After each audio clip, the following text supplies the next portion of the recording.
Assalamu alaikum, dear brothers and sisters. Today, I want to share with you a touching story about family, about love, and about how sometimes we realize the value of our closest ones too late. This is a story about a man's mistake, a woman's patience, and the power of prayer. Let's watch together. The phone rang. It was the sound coming from my wife's phone. With suspicion, I picked it up only to see it was the alarm. On the screen it read, "Pray for your husband in tahajjud." I turned it off quietly. She didn't notice. Poor thing, so tired that she didn't even hear the sound of the alarm. She was sleeping peacefully. I looked at her for a moment. A wave of compassion came over me. She was a Muslim woman, raised in her father's house without worries, growing up carefree, laughing and playing. A woman who had left her family's home to live a lifetime with a man she had never known before. A girl who had grown up having her every wish fulfilled, now lived in her husband's home, where his word was the final word. A girl who was once the center of everyone's attention, now lived to please her husband. She endured all of her husband's harsh words, sarcasm and anger, in silence, never daring to answer back. A woman who spent her days running tirelessly in service of her mother-in-law and father-in-law.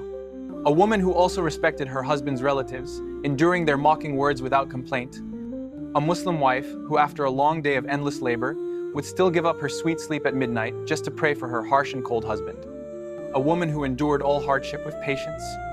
A woman who never complained about her clothes, who bore hunger with patience, who rejoiced at a single morsel her husband brought home and thanked Allah for it. A woman who woke before her husband, warmed water for his ablution, and gently roused him for prayer.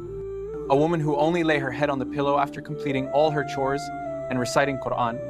The longer I looked at her, the more disgusted I felt with myself. She had never once complained. This crushed my conscience.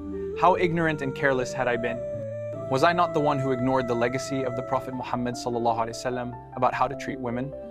Was I not the same man who, by day, called others to follow the Sunnah, yet at home could not follow it with my own wife? And yet I still dared to walk with pride, calling myself part of the Ummah. My wife slept sweetly. I did not disturb her.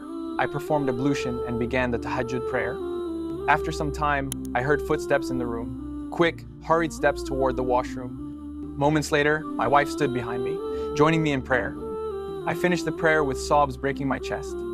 "Why didn't you wake me up, my dear?" she whispered, embarrassed. That broke me even more. Holding her tightly in my arms, I begged forgiveness for all the pain I had caused her.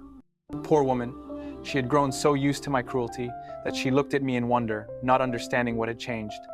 With tears streaming from my eyes, I whispered, "How have you endured me all this time?" "I don't know. May Allah be pleased with you." From that night onward, my life changed. No, not my life, I changed. My wife became even more cheerful and happy than before. With a smile, she would say, "I can never serve you enough."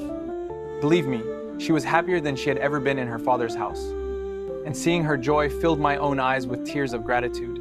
Brothers and sisters, cherish your wives, respect them, and love them. For a happy family is the key to happiness in this world and in the hereafter.